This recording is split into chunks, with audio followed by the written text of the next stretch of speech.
to my channel. Yeah, today's Wednesday, and we all know what that means. Spooky animation. But let's start with greetings. Come on now. Hello, my name is Daniel. I'll be your host.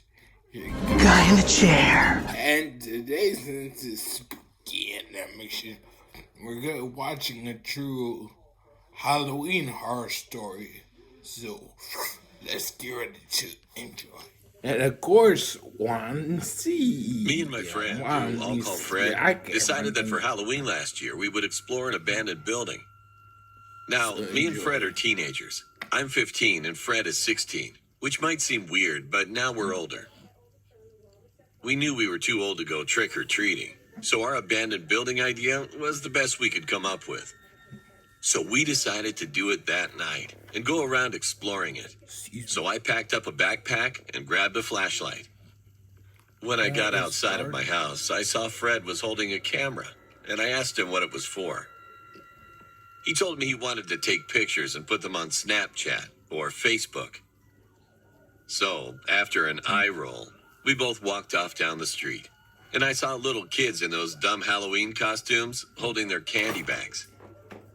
Suddenly, Fred stopped and said, "We're here."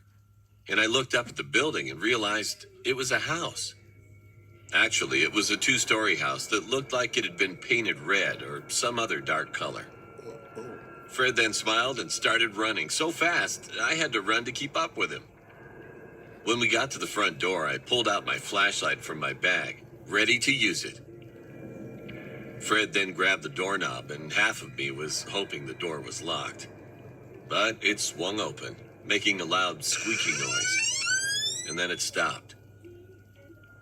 We both looked inside and couldn't see anything because it was so freaking dark. Fred then walked into the house and smiled, and I just stood there. My brain was doing the "this doesn't sound like a good idea" pain.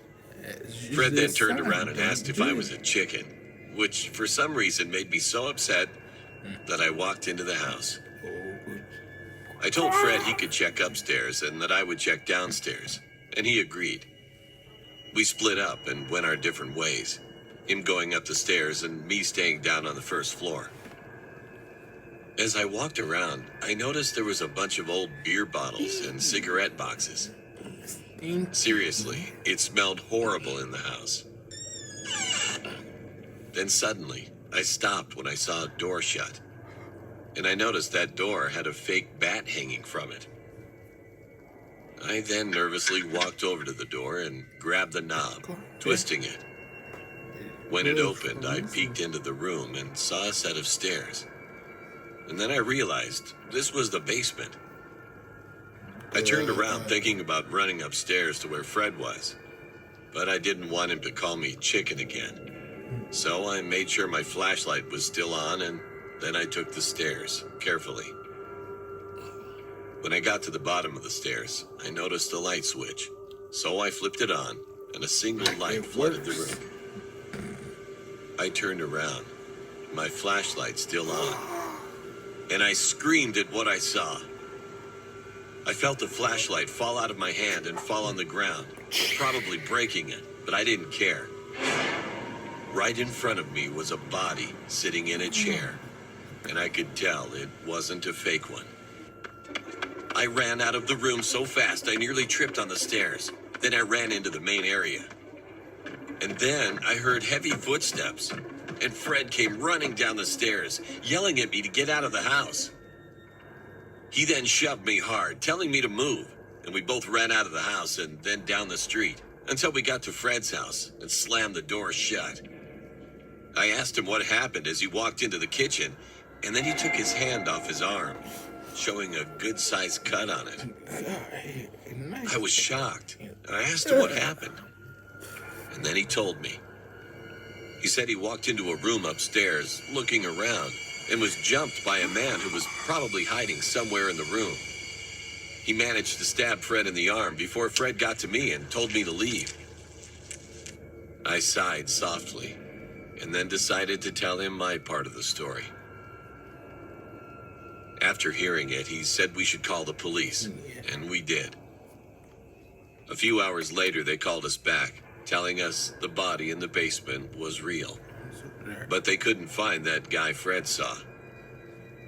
Then a few days later, I heard a news report on TV about a missing teenage girl. I looked up at the TV and realized that girl looked exactly like the dead body I found in the basement. Creep. As you can guess, Fred and I don't explore abandoned buildings anymore. But we still love doing scary things for Halloween. Hey guys, that's why you don't go searching abandoned buildings, especially on Halloween. It's already a creepy night and freaks come out at night. But that's why you don't do it. And if you liked it, don't forget, give a thumbs up, comment down below, and then finally subscribe.